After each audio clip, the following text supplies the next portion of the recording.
Welcome to the Human Capital Innovations Podcast.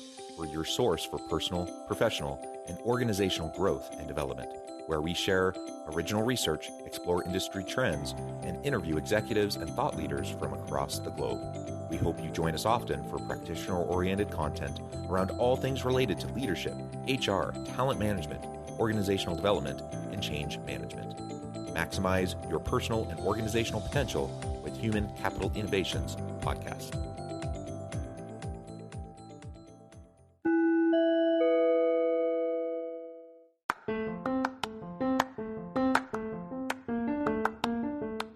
If you enjoy the Human Capital Innovations Podcast, enjoy ad-free listening by going to the Patreon page, and please consider contributing even at the producer or sponsorship level.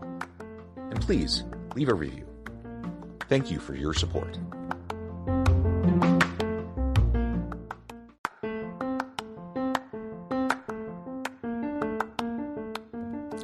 Welcome to the Human Capital Innovations Podcast. In this HCI Podcast episode, I talk with Dr. Toby Travis about leveraging leadership assessment to develop trusted leaders.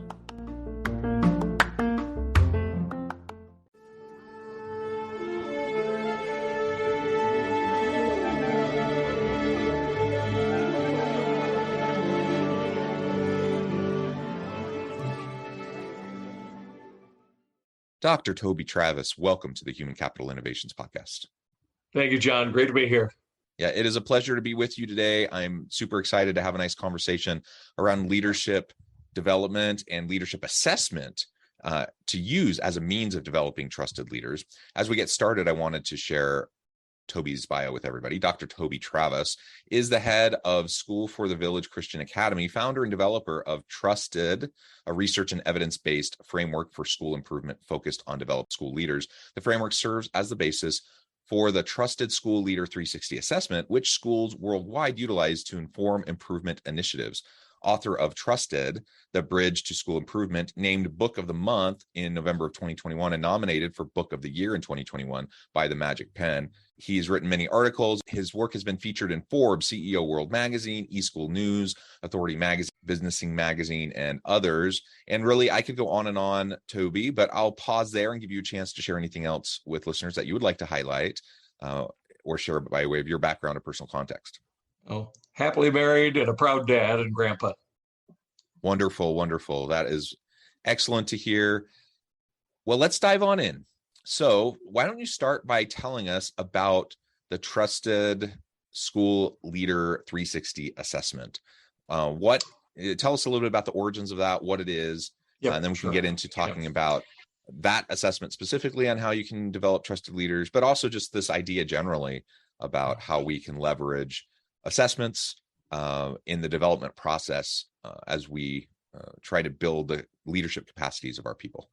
Well, as I'm sure aware, John, there has just been so much research and work that's been done on the importance of trust and leadership. I mean, that's not a new concept at all. And in fact, when I was going through my doctoral program, my area of focus and work was, what does that look like specifically in a school setting? And so what are the specific behaviors, competencies, attributes of leaders that will result in successful schools, and in multiple ways of defining success? In fact, what came out of the research, the number one indicator of school success is trusted leadership. And it doesn't matter how we define success, that findings still hold true. So if we're talking about school success as being defined as student achievement levels, in the schools where we see the highest levels of student achievement, you also find the highest levels of trusted leadership.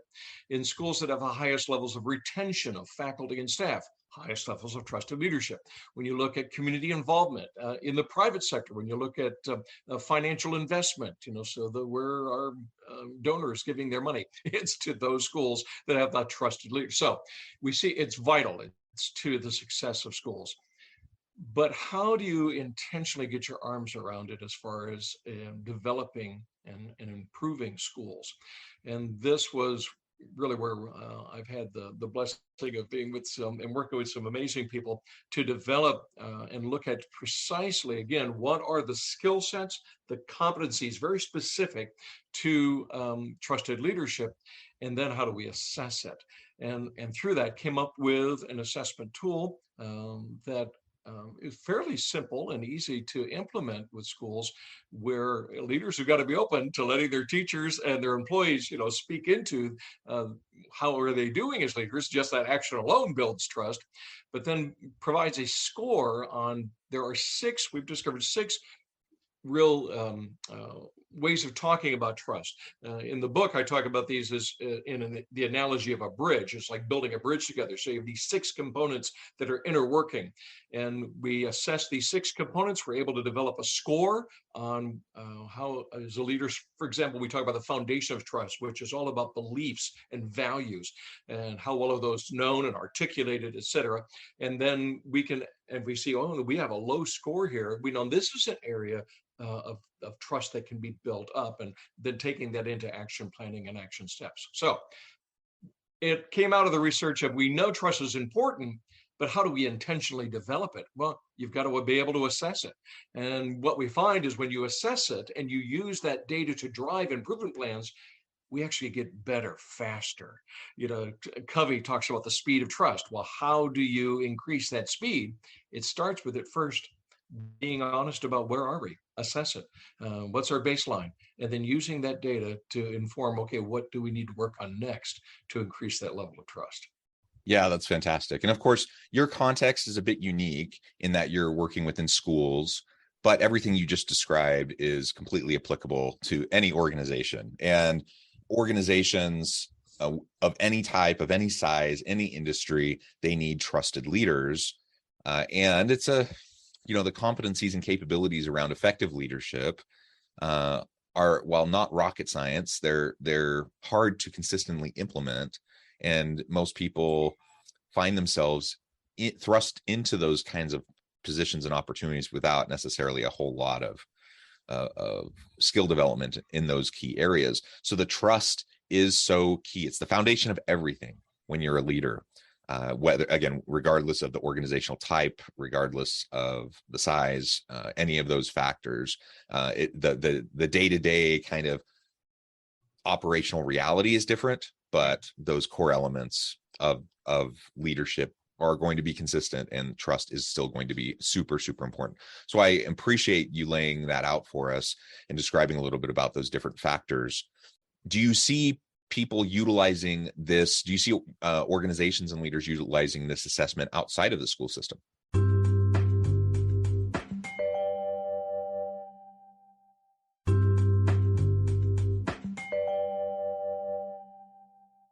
Oh, yeah, certainly. And there's other tools as well. And I would refer people to look at the work of Jim Collins and Good to Great, the work of David Horsager, the Trust Edge.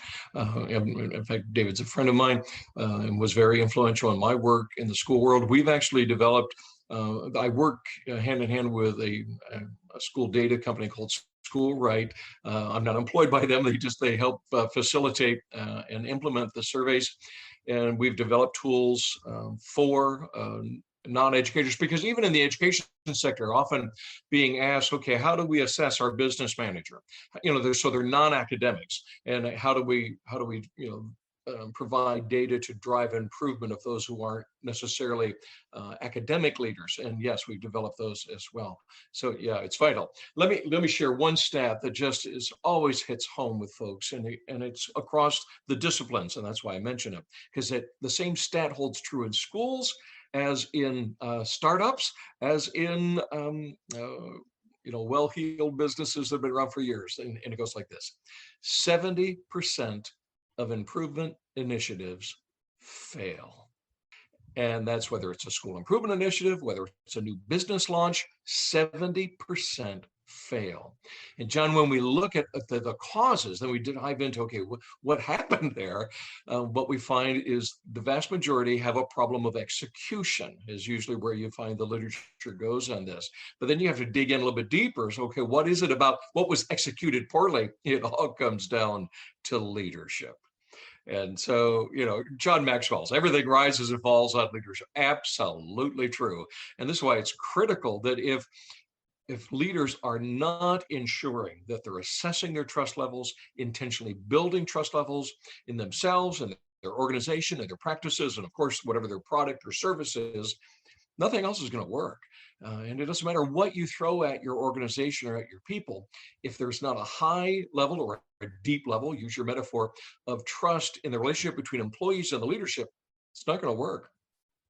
Very good. And you've identified some of the really popular thinkers in this space in the business world generally. And the fact that there really are lots of assessments around various aspects of leadership, trust being, of course, at that core foundational component. And so I think one of the things that I hope that everyone listening will take away today is, regardless of the tool you use, regardless of, which thought leader you read, or which, TED Talk you listen to or whatever, this is something you really need to pay attention to. And just because you think you're trusted, that doesn't mean that's the reality in the minds of your people. Yeah. And I think oftentimes there's a gap there, that leaders feel like, they're doing everything right by their people. They feel like they have good relationships with their people. They feel like they're trusted by their people. And lo and behold, when you do an assessment, you find out that that's not actually the case for a variety of reasons. And so don't put blinders on, keep your eyes wide open, get the feedback necessary so you can address it, those issues, and then you can move forward in a positive way. Yeah, we actually have leaders that I'm working with. They'll do a self-assessment first. So they use a tool where they give themselves a score, and then you do the 360, and then you look at that trust perception gap. And John, let me also mention, though, a word to listeners to be careful. Yes, there are lots of assessment tools out there, but they are not all research-based. And so you do need to do your homework. Because a poorly developed assessment is not going to give you the information you want. Another common error that I find, especially in the school world, I'll talk to a superintendent or a principal and say, well, I did a monkey survey, or I did a Google survey. They just created something and asked some questions to their staff. Well, that may have meant some sort of, compliance issue they were being asked to do. It didn't give them the results they were looking for. There is work and skill sets involved in developing. You need to know what questions to ask and how to ask them, and then how to collect the data. There's a science to that. And so just creating a survey and pushing it out to your employees is not going to give you the results. So talk to the professionals, spend the money, it's worth it, because the information you're going to get is going to be far more beneficial. Yeah, garbage data in, garbage results out, right? And you have to know how to analyze it too, and how to analyze it correctly. And so all of those different pieces, those are skill sets. And maybe you have those skill sets yourself. Maybe you have them within your team so you can do it in-house. That's certainly possible. And if that's the case, great, Godspeed, go do something great. But if you don't have those skill sets, don't pretend like it's just something you can just whip up and fly by the seat of your pants and have something that's meaningful. And in fact, it can be the opposite could be true. It could be very dangerous, because you could have this false sense of security that you're making a data-driven decision, when in fact, the data is less than meaningless. It's actually pointing you in the wrong direction. And I've seen that many times. Yes, as have I. And it blows my mind every time. And I've seen it in places, in fact, where the expertise resides. And it's because people were just trying to be quick. They were cutting corners, those sorts of things. So your point, Toby, about just making sure that your eyes are wide open about the approach that you're taking, the type of tool that you're using, how the data is being utilized, how it's being disseminated, the results, all of that's a big conversation that you should have amongst your team, so that you make sure it comes off without a hitch. Because the problem is, even if on the organization side of things, you have a consultant or you have in-house people who know how to do this stuff, and so they do it, you get great results and you have the best of intentions, and then you start to disseminate to your people. It doesn't even matter if it's done perfectly, if the perception of your people is that it was done in a less than rigorous way, or that the results are meaningless, right? And so perception, is a huge part of it. And you have to manage expectations. You have to manage and communicate openly with your people so they know what's happening, what to expect, and how they can interpret and utilize the results that they're ultimately given. Well, and John, when we're talking about trust, perception is reality.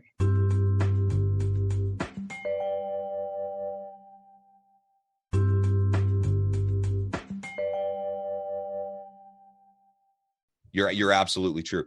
That's absolutely true. You're absolutely right. And I'm thinking of one organization several years back where I really truly believe their intention was good.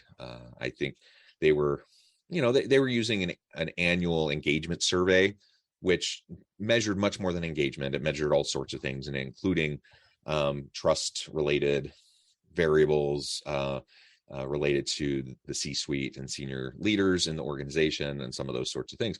So there was a lot of really potentially good information in there. And I think they worked with a consultant to develop it. I think they did a lot of those things right. And ultimately, I think it was a decent tool that they used. They implement it, they get the results back, and they find that, because they do this yearly, they find that some of the trends are going in the wrong direction than what they want to see, especially in relation to the leadership elements and the trust elements and those sorts of things. And so instead of owning it, like just sharing that openly with everyone, owning it, and then trying to figure out ways collectively to address it, they got defensive, they put up walls, they reinforced the distrust that people had.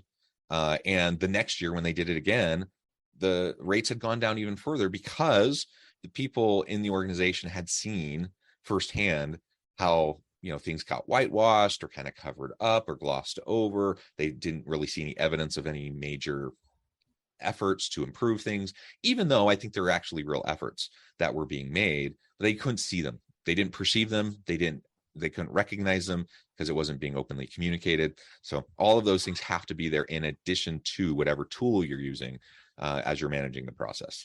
I know that we're coming up on the kind of the tail end of our conversation together today. I'm wondering if someone listening, they're thinking, yeah, this really is something I should think about doing. I should try to figure out next steps because, like you said, 70+% of these types of initiatives fail. Any meaningful development initiative or change initiative, they fail. So how do we start this process to ensure or at least increase the likelihood of success as we engage in the process? That's a great question. I think the first place I go to there is, who's coaching you? Do you have a mentor, and are you mentoring somebody else? One of the things that I have found in my life and experience, and so many others as well, is we learn most when we're helping others. It's like, who learns more, the teacher or the student? It's always the teacher, because you've got to give more. So I'm a big proponent, and have seen it just borne out time and time again, that if you are constantly being mentored and then constantly pouring into others, your level of success and development as a leader is just going to continue to grow and grow and grow.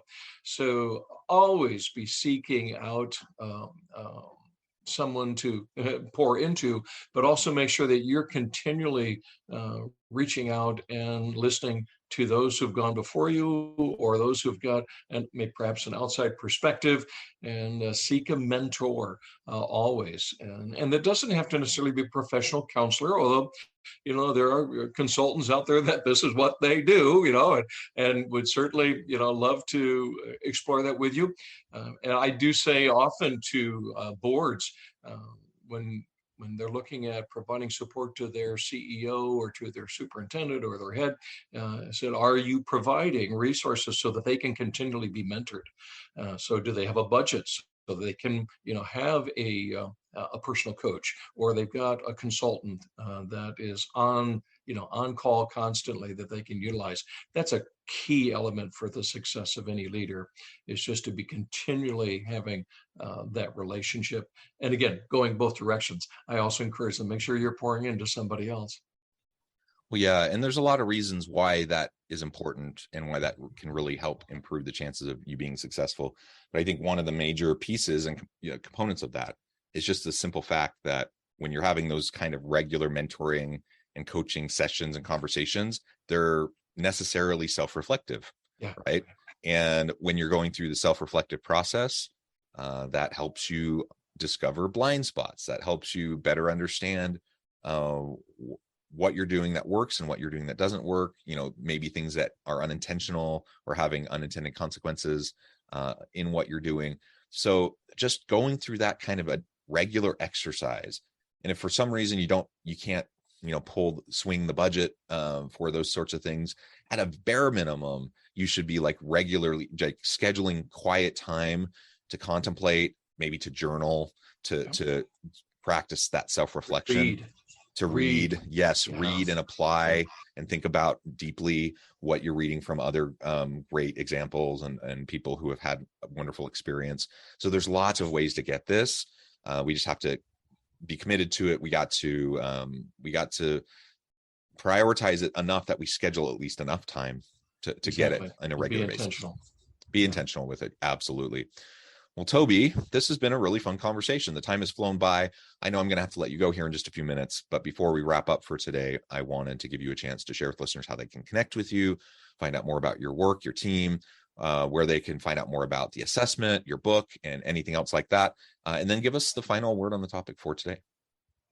Well, certainly you can find me on LinkedIn or just put my name into Google. It'll find me, Dr. Toby Travis. But LinkedIn is probably the social media connect point. I work with a group called Global School Consulting Group, a phenomenal group of world-class consultants that I have the honor of rubbing shoulders with on a whole variety of projects. So in the school or academic world, if you're looking for really expert advice on everything from academics to leadership development to fundraising to getting ready for accreditation, whatever, just reach out to Global School Consulting Group. Again, you can just type that into any search engine, I'll get you there. Please check out the book, Trust Ed, The Bridge to School Improvement. It is for more than just the ed sector. As you mentioned, John, there's universal application, but of course, all the examples in the book are within the world that I live in primarily. But again, I think this is why Forbes and CEO World and others have just resonated with it, because the principles are universal. But check it out on Amazon. I appreciate that. And the assessment tools, again, I work with SchoolRight. You can go schoolright.net is where you can connect with that company if you're looking for assessment tools for developing leadership. And they have a wide variety of other, especially school-related assessment tools that are available there. And feel free to just reach out, give me a call, shoot me a text or an email, and happy to assist in any way that I can. Wonderful. Thank you, Toby. This has just been a real pleasure. I encourage listeners to reach out, get connected, find out more about what Toby and his team can do for you. Check out the book, check out the assessment, check out all the really great stuff that they're doing. And as always, I hope everyone can stay healthy and safe, that you can find meaning and purpose at work each and every day. And I hope you all have a great week. Do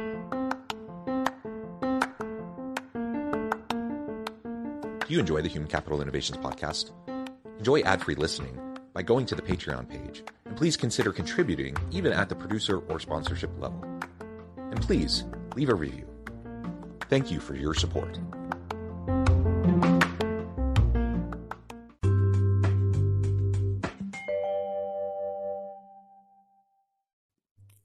Thanks again for joining us for this episode of the Human Capital Innovations podcast. I hope you stay healthy and safe and that you have a great week.